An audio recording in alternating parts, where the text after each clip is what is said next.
Welcome to Monday, August 10th, the beginning of the week here at the Daily Word. I'm going to go right into our word for today, which is museum. Museum. It's a building which shows historical, scientific, artistic, or cultural interests, artifacts, things that are stored there and exhibited. Ta-da! Well, it was on this date in 1793 that after more than 2 centuries as a royal palace, the Louvre opened as a public museum in Paris by the French revolutionary government.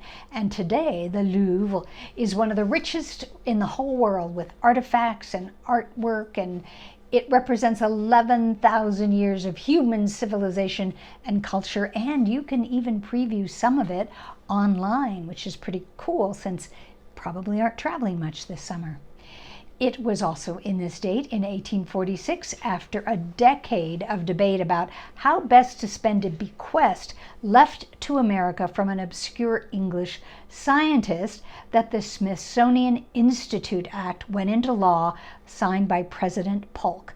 Now in 1829, James Smithson, getting where the name came from, he died in Italy, but he left a will bequest that left his extreme fortune to the United States if his only nephew died without any heirs. Well, that's indeed what happened. And so his entire estate went to the United States of America to found at Washington a museum known as the Smithsonian Institute, an establishment to increase the diffusion of knowledge.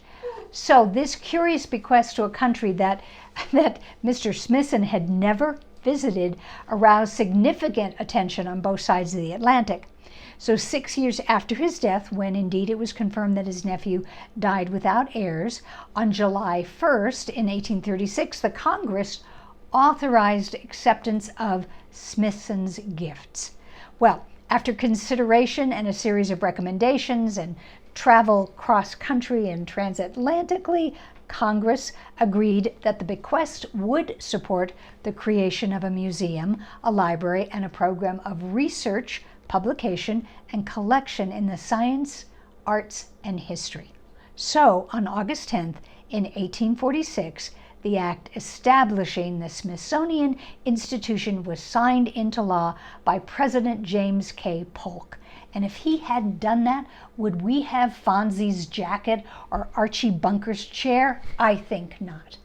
Well, tune in tomorrow for some more information and inspiration and imagination. And if you haven't yet already subscribed, please consider doing so and sharing the Daily Word.